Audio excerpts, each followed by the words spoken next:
Congratulations, Dr. Oladapo Onadipe, on your 50th birthday.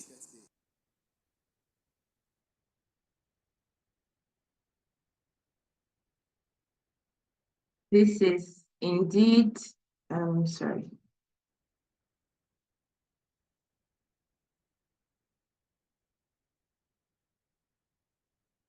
Can you hear me? Yes, we can. Okay. This is indeed a momentous occasion. I would like us to know a few details about our celebrant and author. And so in the next few seconds, I'll be telling us a brief biography about our author, Dr. Oladapo Onadipe. Dr. Oladapo Onadipe is a medical doctor and eye specialist, a fellow of the West African College of Surgeons, and the managing director, chief executive officer of Jotes Specialist Eye Center at Ijebu-Ode. He's the executive director and founder of ClearSight International Foundation, a non-profit organization dedicated to restoring sight to the blind. Currently, he serves as the chairman of the Vitreoretinal Society of Nigeria. A serial entrepreneur, Oladapo transitioned into digital entrepreneurship 5 years ago and now educates a global audience through Surgical Precision Academy, which he founded in November 2023. Fondly known by his students as the SP Master, he's an expert in Forex binary trading options. He teaches financial literacy online and speaks on the importance of being successful in life via the spiritual side of success. In addition to his professional and entrepreneurial pursuits, Dr. Onadipe is a field representative of the Full Gospel Businessmen's Fellowship International, Ijebu-Ode, Ogun State, where he trains and equips men for greater service in God's vineyard. He's happily married to his wife, Funke, a lecturer, and together they are blessed with 3 children. In his free time, Oladapo enjoys swimming, traveling, and farming. Once again, we say happy birthday to Dr. Oladapo Onadipe, a man with many feathers to his cap. In the next short video, I'll be introducing Dr. Koko, who is going to be presenting and co-discussing the book with our darling author. In a few seconds, I will just share.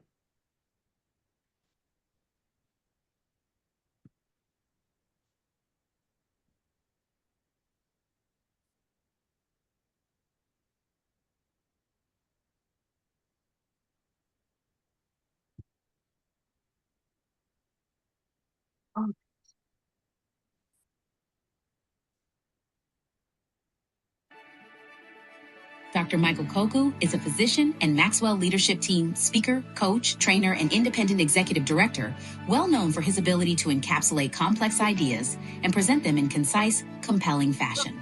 He helps leaders to lead more effectively so they can improve their lives personally and professionally. He is the author of 11 books, including The 4 Keys for Effective Leadership, The Area Code, and Live Life Big.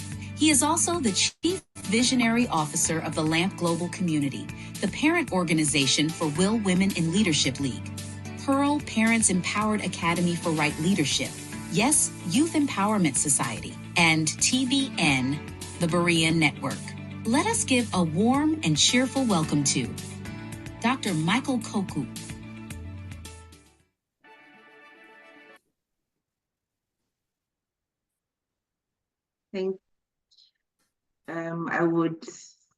So that's our presenter today, Dr. Michael Koku. I'll be handing over to Dr. Koku and our celebrant, Dr. Onadipe.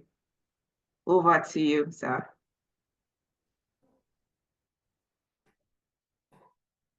Okay, good afternoon from this side of the world.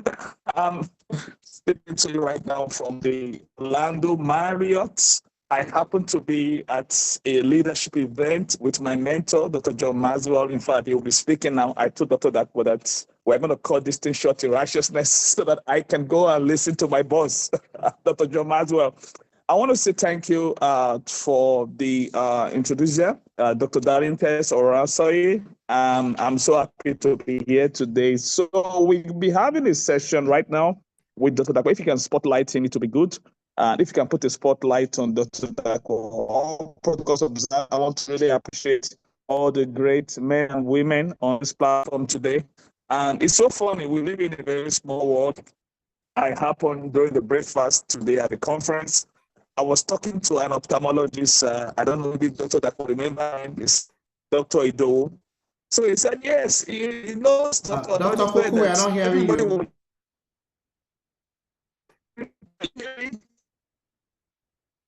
Dr. Koku, we have lost you. Can you hear me now? Hello, Dr. Koku, we have lost you. Yeah. Hello, my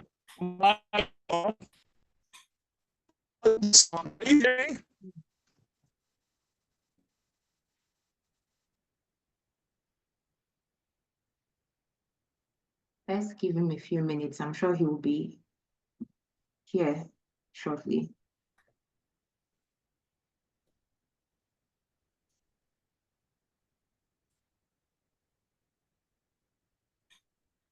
Can you hear me now? Yes, we can. Welcome back, sir. Okay, sorry about that. Okay, where do we left? Where do we stop? Yeah, okay, let's go on. Yeah. Okay, Dr. Oronso, you can spotlight both of us so that we can be in the distance. Yeah. So that we can have the, put the spotlight on, or put a pin on both of us. Yeah.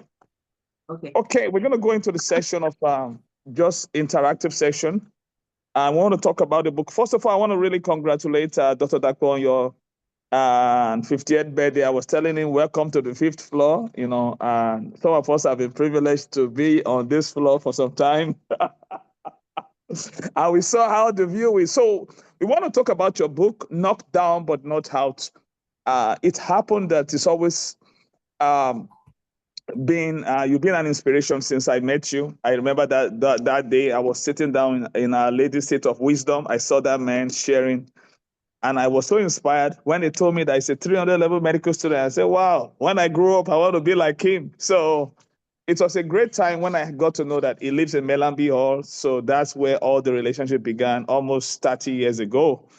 So Dr. Dakpo, what's led to this book? Can you tell us about your book writing journey? I know that writing book is not a joke. By the grace of God, I've been privileged to do 11. I'm working on my 12th book now. So it's a real big work. So tell us, what was your experience like with this book venture? Thank you. Yeah, let me welcome everyone. I really appreciate you all for joining me today. That is my birthday, and we're also doing the book preview. Yes, so Dr. Koku, you're welcome. Yeah, writing a book, it's really, really in the mind. You know, I'd thought of writing a book, and every time I keep telling myself, I'm going to write a book, I'm going to write a book. But somehow I didn't get to write it.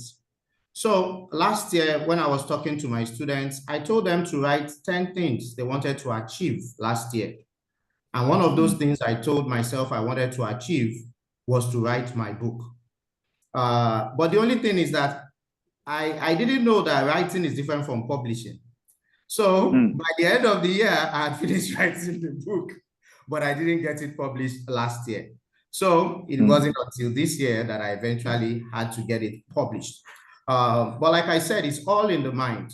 I had to put it down, draw a line in the sand of time, and told myself I must make it happen this year. And it wasn't, a bed of roses. I remember when my wife and I went on vacation to the UK, that was July, August. I met one of my friends. And before then, every month she will keep asking, Doc, is your book, have you started writing? She's one of my students, and I'll be parrying the question. But at some point in time, I couldn't, hide away from the question again. And when she asked me, I just told her I need someone to type for me. And she said, oh, I'll type for you. I said, are you serious? She said, yes, I'm serious. I'll type for you. So I said, okay, you know what we'll do? I'm going to write now. And then I told her I would, start dictating so that she will be able to type for me. And it wasn't until the first putting pen on paper or starting the process, it wasn't until October last year. It wasn't until October I, wrote the first chapter. I had written the manuscript. I had written, all the chapters that I had in my mind. But, going through, it wasn't until October. So it's really, really been a process, and here we are today. Yeah, so thank you so much for sharing that. And so what are your expectations with this book? Well, like any book, before you write the book, you want to look at what do you really want to achieve with the book? Is it just to write a book for writing's sake? Or, you have a target audience in mind? And for me, my life is a story on its own. And so, I've had to, tell myself this kind of events that happened in my life, are there people who can learn from it? Are there people who, can, learn a few things from what I went through? And that's really the driving force for me, that if my stories can impact someone, then I'll tell myself that, I'm fulfilled in writing the book. So it's really a book that I've written, hoping that people will read it. It will make an impression on them, and it will make an impact. So that's really what I have in mind for writing the book. Wow, that was awesome. That was great. Benjamin Franklin said, if you don't want your name to rot after you are gone, he said, you better do something worth writing, or you write something worth reading. And I remember that Jesus never wrote a book, but John said that if we could put everything Jesus wrote, he perceived that the world would never the world will not contain that book. So it tells us that I believe that writing a book is an obligation. But one question I want to say is, reading the book showed me so many things about you that I don't know. I thought I knew you. So the book was a real eye-opener. And I believe so many people too, we get to have an inside information. For instance, I never knew that, and your dad died when you were as a teenager, So I never knew that all you have to go through as the last. I never even knew that you are the last born in the family. I'm just telling you what everybody will benefit. If you think you know Dr. Dakpo, you are playing, or you didn't know him a lick, because personally I thought I knew him. So as I was reading the book, I now saw so many things that people need to learn. How he was offered vet medicine because he was short one mark of meeting the cutoff. He had 234 and they need 235. And he insisted that he almost offended the person that they refer. I never knew that type. It shows the kind of genuine resilience and how God gave him favor with the provost, Professor Jengbede. I'm just letting you realize some things that you're going to get when you get this book. And I believe this story is not just for, it's not all about him. It's all about for other people. Like I said, I've been with Dr. John Maswell for the past 4 days in this conference in Orlando, which is twice a year. And one thing he was sharing with us is it's not enough for us to finish our race. We have to build bridge for other people that will want to pass that same way. And that's why I wrote my first book. My first book was Understanding Medical School, and which all the eggheads that I've ever passed, no one has ever written. But God gave me that vision. And it was challenging because I have to fail my MB first time for me. I said, what qualified me to write this book? I'm not a decision student and all that. And the good news is last year, 9 distinction students come together with me to write the 2.0 of the book. So writing book is not about the author. It's all about the story. It's all about the beneficiaries that will just get something from that book that will make them to live differently. So, Dr. Dakpo, how do you feel when this book got to the point of when you saw, I know you're an ophthalmologist, but you had experience with delivery during medical school. You've rotated, you've taken delivery of a child before, and you saw the joy. So how do you see when this product, I know you've been working so hard about it, and it's been a lot of us. So how do you feel when it came? Because like I said, this book, what we're having today is not a book review. We are having a book shower. Elon Musk said something. He said, when a new business is starting, he said, people need to come together to have a business shower, to bring something for the new business owner as a support. And the same thing in America, they do have a baby shower when a baby is born. So that's why when I was doing my 10th book, which happened to be on my birthday last year, I had a baby shower. So that was the significant, that made me a double-digit author.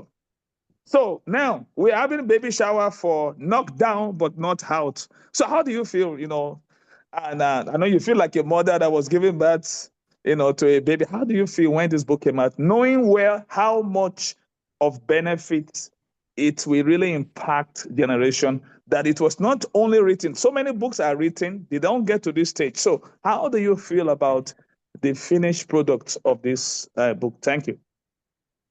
Yeah, like I said, it's one thing to write, is another thing to publish. I didn't know that.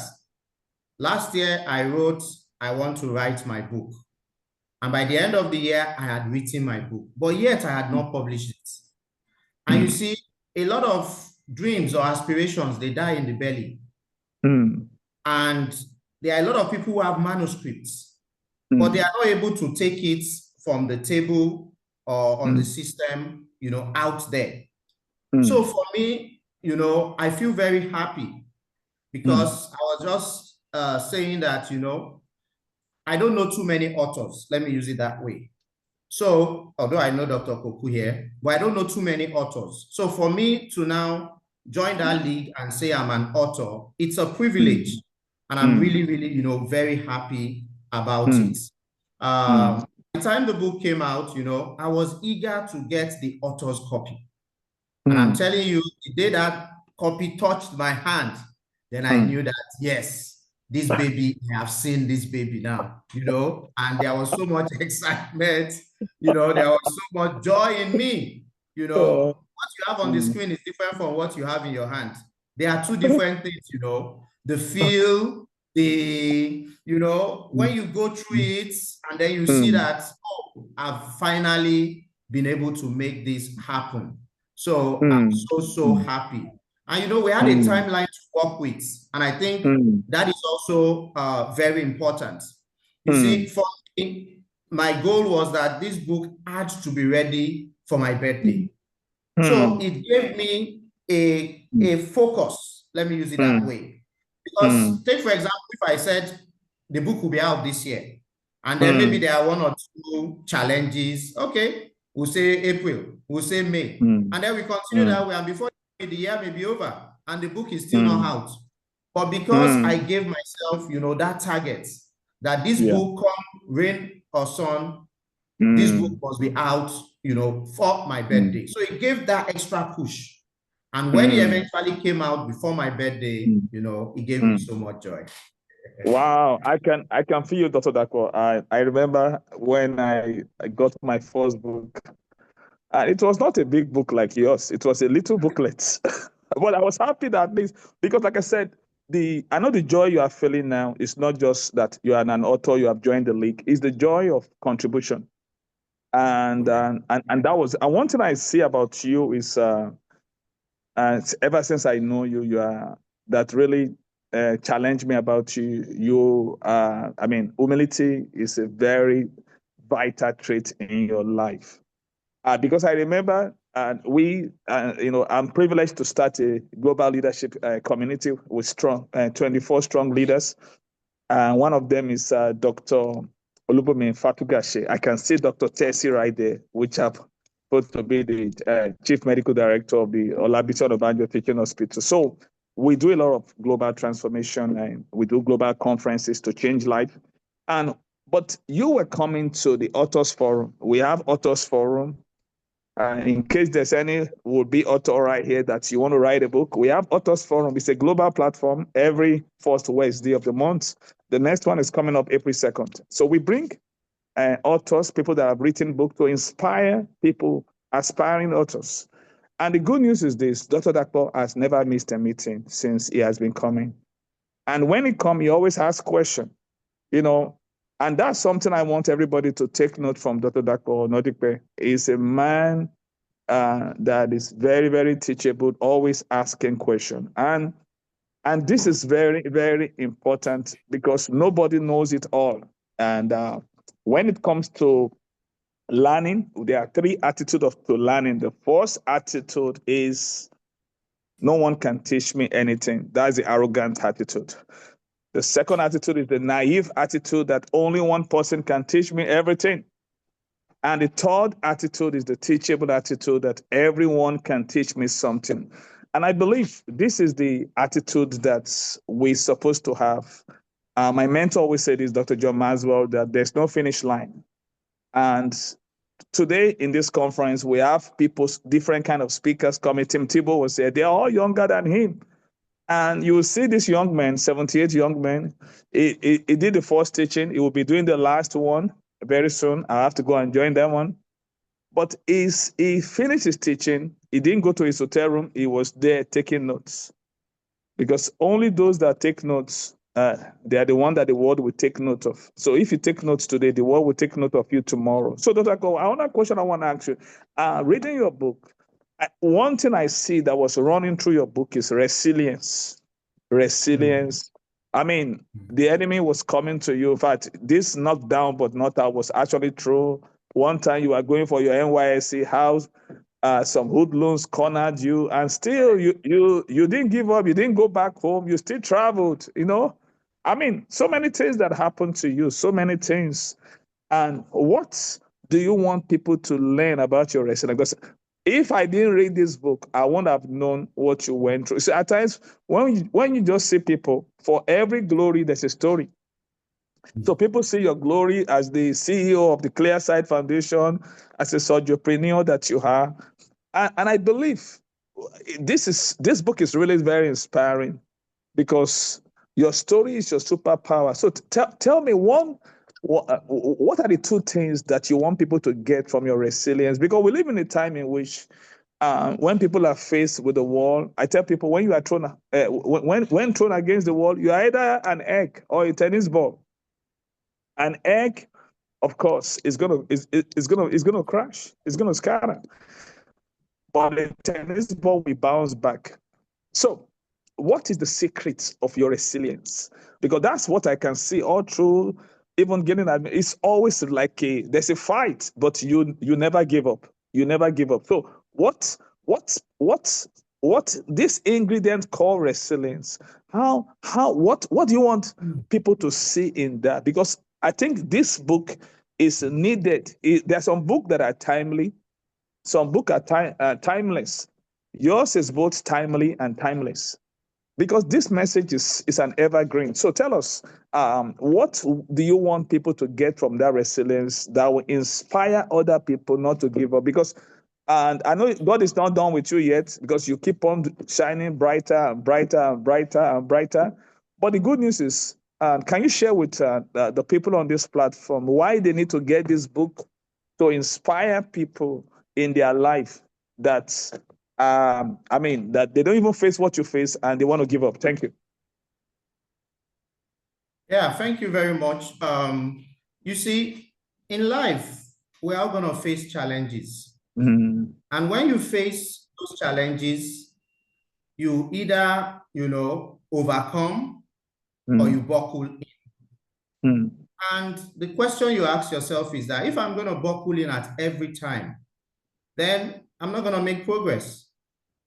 So you need to dig deep, as we would say in local parlance. Dig deep, and everyone has that, element of strength, but it's on the inside. Yeah. So if you cannot connect with that strength, the inner strength, then you find it difficult to overcome things in life. Let me say some of the things that helped me. One is my faith in God, which, nothing can shake me, because I know that is my very, strong backbone. So that is one of those things that helped me. The other one is my being a sportsman. You see, I had to encourage my children to do sports. The reason being that a sportsman is a very resilient person. You may never know. While we were in UI, I played handball for Mellanby Hall in my second year, in my third year, as a medical student, when most other students will never do anything near that. I also did sports in, I played handball in my secondary school. So as a sportsman, it builds your outer strength and it also builds your inner strength. Because as a sportsman, at times, like one of the experience I shared, in the book, it was like a David Goliath competition. My elder brother is on this platform. He was, in a senior class to me, and we played against each other in the under 15 handball competition in Lagos State. Their own school was, school 1, mine was school 2. So they had better facilities than myself. They had seniors, we were juniors, but we couldn't go into that game and tell ourselves, we've lost.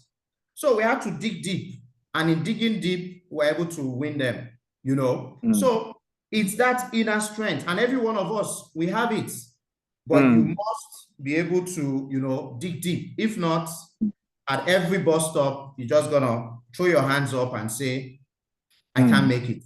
And once you say you can't, you will never, and nobody can help you to. Wow, that was awesome. Talking about digging deep, one of our leaders in the Maswell leadership yesterday in the conference, we are having a special breakfast session, and it's talk about people in Texas in those days and in Oklahoma, oil areas in America, that they always have a mindset of keep drilling, keep drilling, keep drilling, just like when Isaac was digging the well. He said, in drilling, they think about drilling for water or for oil, which most of them want to see. He said they don't give up until they get to that point that they start seeing mods. When they start seeing mods, that month is a sign that they are closer to it, until they get to a gusher that the oil just splashed on their face. As that oil comes on their face, it shows that their generation will never be poor no more. But the resilience to dig deep is what I believe that will encourage people. Because where you are now is because you never give up. If you have given up, we won't be here gathered. Right now, we have more than 50 people that are connecting to this Zoom, and including myself. In fact, when you told me about the date, I said, sorry, I don't have impossible in my dictionary. I will have canceled it because I know I'm going to be in this conference. But because of your impact upon my life personally, and that's why we are all here today. The last question I'm going to ask you is, you round up your book, and in your book, you talk about the mentors that have shaped your life. But you also round up with people whose life you have impacted, including mine. And I believe everyone on this platform have impacted. You know, someone said Jesus impacted before he departed. and the thing is, how do you feel when the people that you have impacted, they were part of this book, sharing their story? What kind of encouragement does it give you as you enter the 5th floor right now? You have entered the phase of legacy. And I like to tell you this, the witness of people about people really matters. In 2020 during COVID, we partnered with you and Clear Sight, and we were able to reach 100 families then. And because we were looking for people of integrity. And I remembered sharing with one of your classmates, which is my very good friend, Dr. Olumide Ogundeji. And the testimony he gave about you was outstanding, even though I know you very well. But he mentioned something about you. Yes, he said, yes, that man is credible. So that means, and I mean, my heart was glad, and I know you are credible. Otherwise, we would not have even done that project with you. But that credibility is so important. And I wanted to know one thing that is very, very needed in these days in leadership. So share with us, how do you feel when the people whose life you have impacted and they are part of this book, sharing their stories, and some of them, even it's many years ago, you didn't even know the extent of the impact, but you just keep doing what you're doing. So how do you feel getting the feedback from them? Yeah, you know, I really, really, you know, I'm emotional tonight because, you know, all the feelings are just, emotions are just running over. But, you know, one thing I tried to do was, like you said, I'd written about those who impacted me. And I've seen some of them, you know, on this platform. I just have to, you know, especially that I wrote in the book, you know. And, you know, by the time I did that, I now sat back a bit and I said, would it not be good for me to hear, you know, okay, let me, you know, reframe it. You know, when Jesus was here, since you quoted him, I will quote him too. He said, what do people think? Who do people say I am? That's in Matthew 16, you know. And, you know, they say John the Baptist, Elijah, this Moses, and all of that. Then he said, but you, who do you say I am? And Peter said, you are the Christ, the Son of the living God. So I think that was just what I did, you know. So I had to ask people, you know, I've written about every other person, but you guys, who do you say I am? From your own perspective, you know, how have I, you know, impacted you? Because you can only know how you think you've impacted someone. But when the person shares, you may see that you've impacted the person far, far more than, you know, you've ever done. And, you know, like you shared your own story. And there were also some things you said, you know, that I didn't know. And a lot of other people also shared their story. You know, there was still one of my friends that dropped his own this week. And when he dropped it, I told him, I'm sorry, he's late. You know, but you know what happened? While we were going to press, I just sneaked it in. And my publisher accepted it, that no, we can take it. So he doesn't even know it's in the book because I've told him we've closed, you know. So you will see his story in the book. But, you know, I was happy, you know, some couldn't for one reason or the other, but I was happy a lot of them could share their experience. And, you know, I was just, you know, glad. And let me tell you why I'm glad. Because in the year 1996, it was a crisis time for me. While I was in medical school, with all the challenges I had of school fees, you know, the difficulty of studying medicine. I mean, look, you must have gone to med school to understand some of those things. That's just the truth. You know, the pressure was too much. Imagine reading, you know, physiology textbooks in black and white. That one got me laughing when I saw that. I was like, wow, who does that? You know, so I was reading books, you know, in black and white because I was doing photocopy. So how can you see the pictures and you want to compete with your classmates who have maybe 2 or 3 textbooks and you have just one in black and white? You see, I didn't learn how to underline books early in life because the book was not mine. You know, when you read, you know, if you underline books, it's more easier for you to quickly go back and pick some things. So I couldn't do all of that. So it came to, you know, that point sometime in 1996. And I had to just cry to God in prayer that, God, you have to help me. If you can't help me, I can't see myself getting out of med school. And I remember very vividly, I had, you know, very clearly from him then. He told me he will make me a blessing to my generation. That was the word he gave me. When I had that word, it was too big. God, you are not saying a blessing to my classmates. You are not saying a blessing to my family. You say a blessing to my generation. Hey, it was too big. But, you know, looking at other people's testimonial, I see that word come to pass. Because now I can say I have blessed generations. Wow, that's great. Yeah. To save time, so Dr. Dapo, we're going to go into you reading some excerpt from the book. We just give you 5 minutes to do that because we want to do Q&A.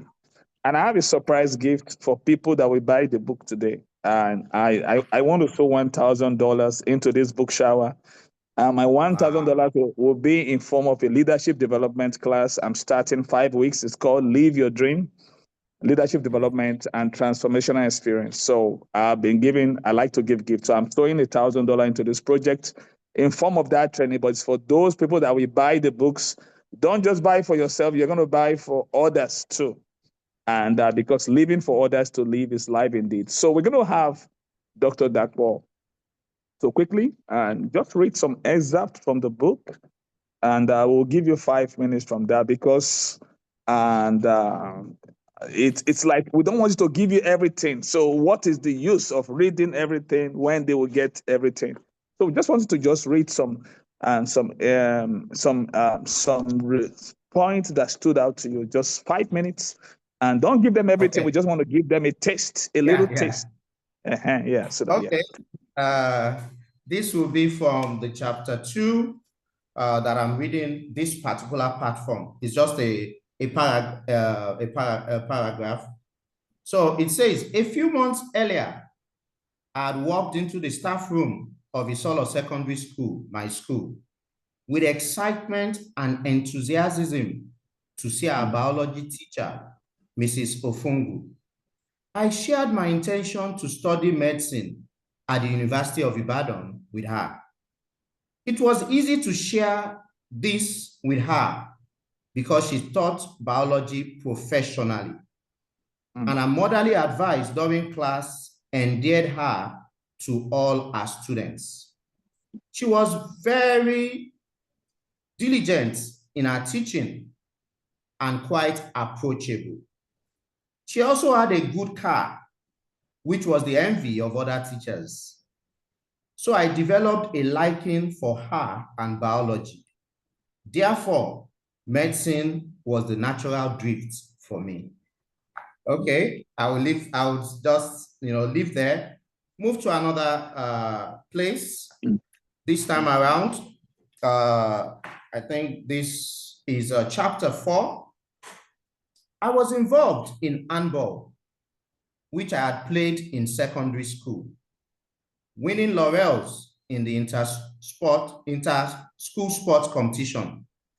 Of note was the Lagos State Under-15 competition, where Metropolitan College School 1 locked arms with Isolo Secondary School, School 2, my school, in the quarterfinals.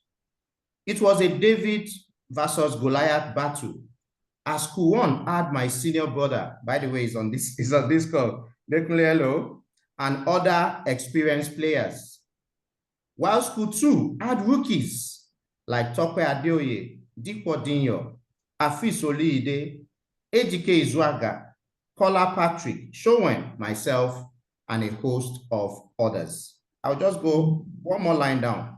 It was a mismatch. However, on that day, it was about who wanted victory the most. Mark Twain puts it better by saying, "It's not the size of the dog in the fight, but the size of the fight in the dog." By the end of the match, we had won Metro, which was unbelievable.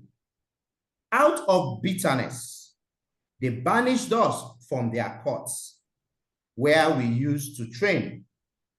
We thereafter won the bronze medal in the competition.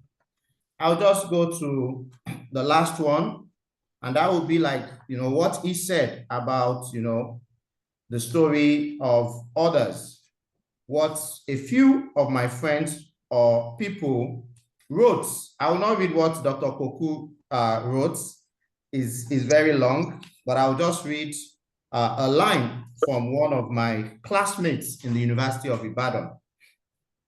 Okay, she wrote it, "A Life of Purpose, Celebrating Dapo." I'll just read the first paragraph, and I'm reading what she wrote. "I think I met Dapo in my first year of college as a medical student at the University of Ibadan. And from the very beginning, there was an ease about him, an unassuming grace that made him approachable, warm, and full of quiet wisdom. He was never the loudest person in the room, but his presence always carried weight. It wasn't just in the way he treated people with kindness and respect, but also in the way he lived his life with unwavering integrity." That's the first paragraph, and that's from Dr. Anu Oshinosi Falusi in the US. So I've just, given you a little snippets, and I'm sure some of you are excited, with what, you've had in that book.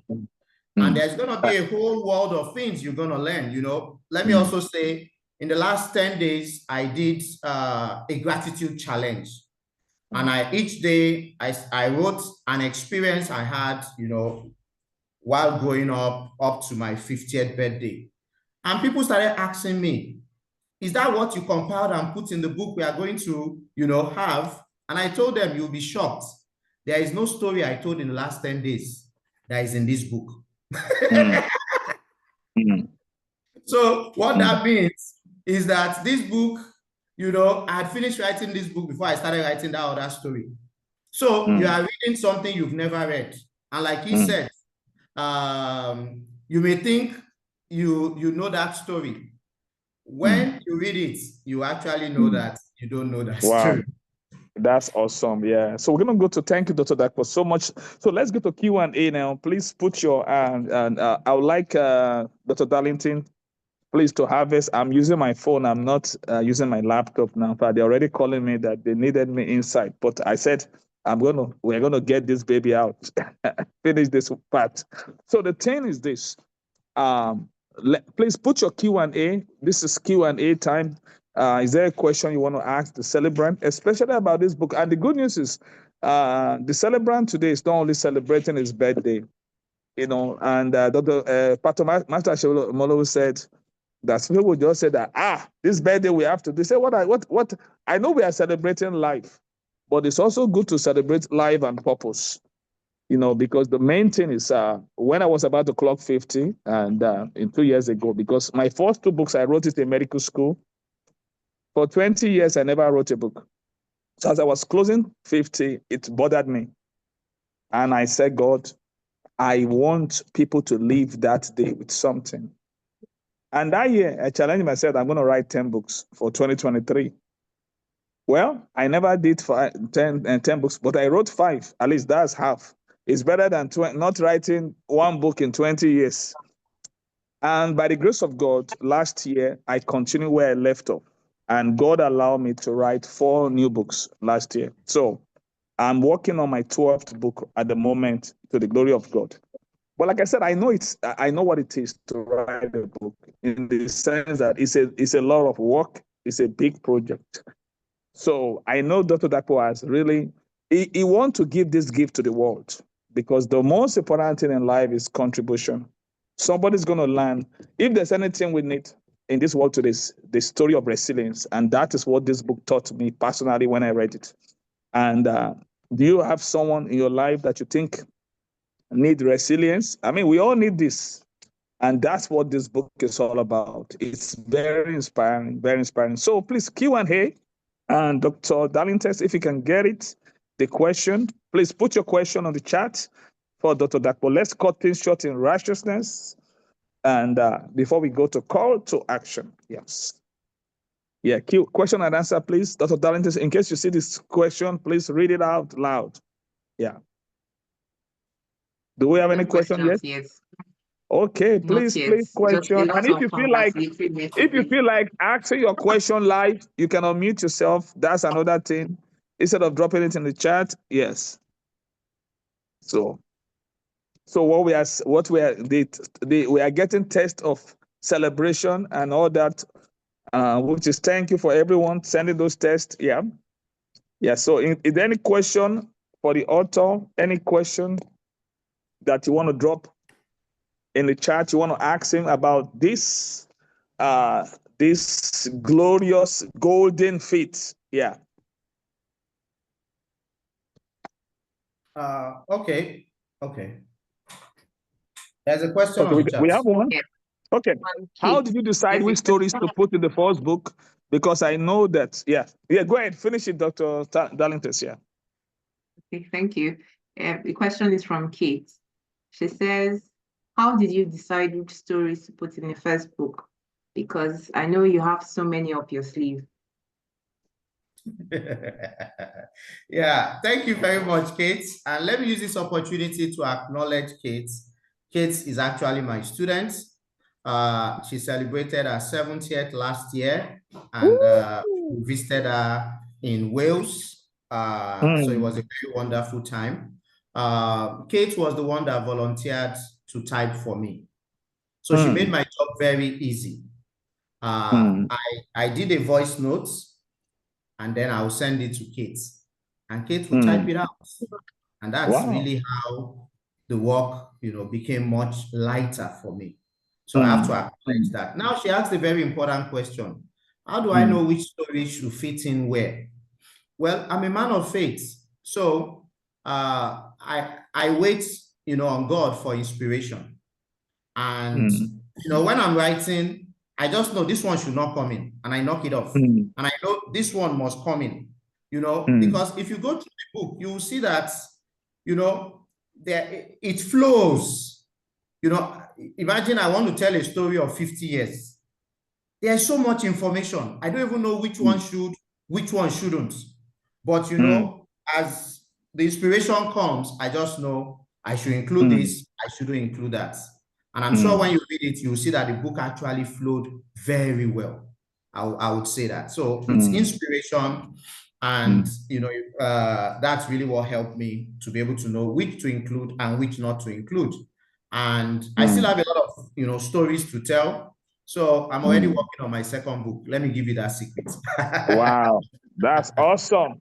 Yeah, that's the way we do it. You don't plateau. You don't plateau on your first effort. Okay. I think it's time to call to action. And the call to action we want to do right now is And Dr. Darlington, if you want to post the Amazon link and the link on seller and for the book, so that people can be able to purchase the book, please. The link has been shared, seller and or Amazon link. I need to say something about the second link. Sorry. The seller link is the one that is available right away. Now. Okay. So all those who are here now, the seller link is there, especially those who are in Nigeria. You can click on it and get an e-copy right away. The Amazon link, hopefully there are one or two things that need to be sorted. So hopefully within 24 hours, you'll be able to get the Amazon link. And when it's available? Sorry, let me specify also. The Amazon link will be for both the e-copy and the hard copy. Yeah. The seller will only be for e-copy. The hard copy would be announced at a later date. Thank you. Okay. Yeah. So, and when the Amazon link is out, it will be posted. And on Dr. Dakwa, I want to say, please don't write a epistle for this one. We want word of exhortation. Yeah, because all your epistle you have been writing for the past 10 days, it's been harassing us.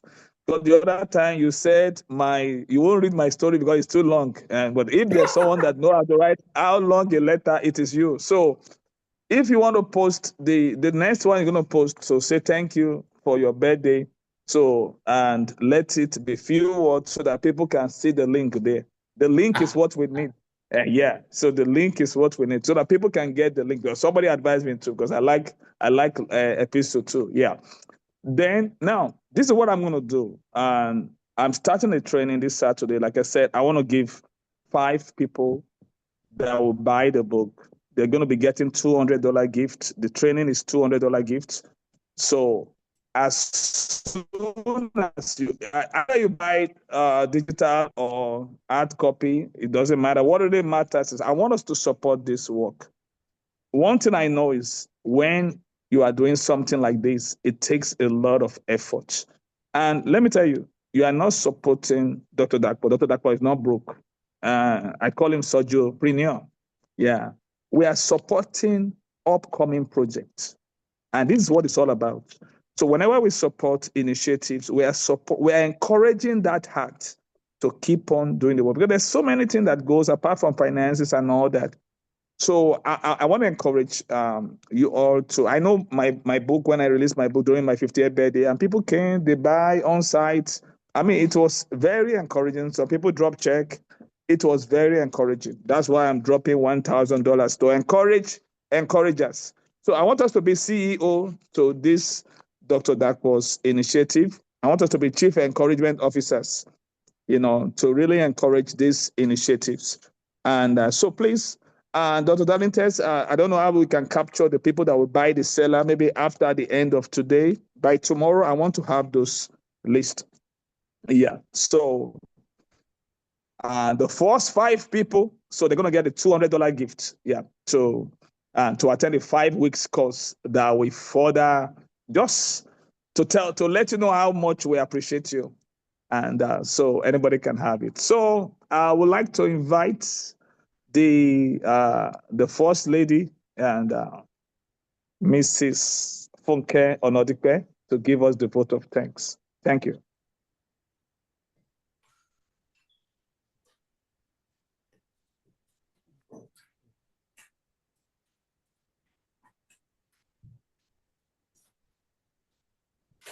Good evening, everyone.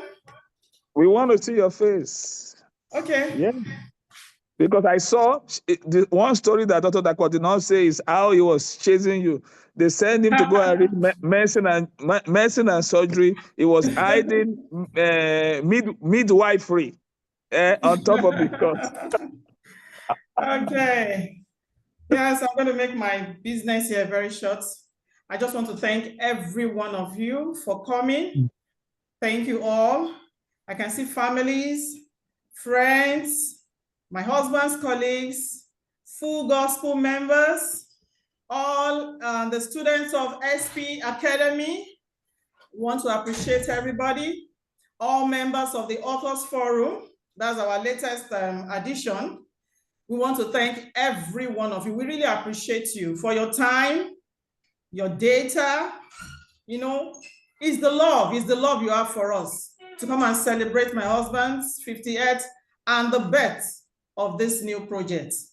And I bet you, for those who have been following on Facebook, all the stories, you will agree with me that my husband is a good storyteller. And I believe that you are not just going to, you know, laugh and maybe read through an ordinary book. You will surely be inspired.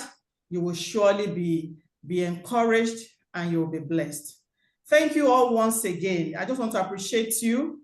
Dr. Koku, thank you very much. You are indeed an inspiration. All other people, Dr. Darlington, Kate, I'm going to really appreciate my Kate once again for, you know, the effort for typing.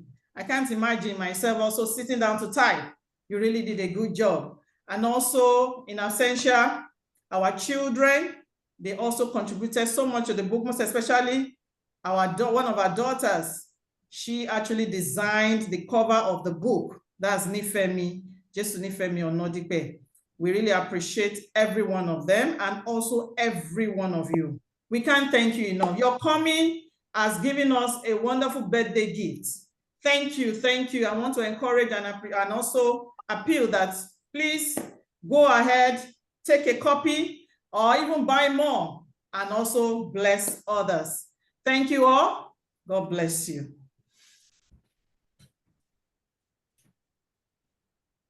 Okay, bye everybody. Thank you.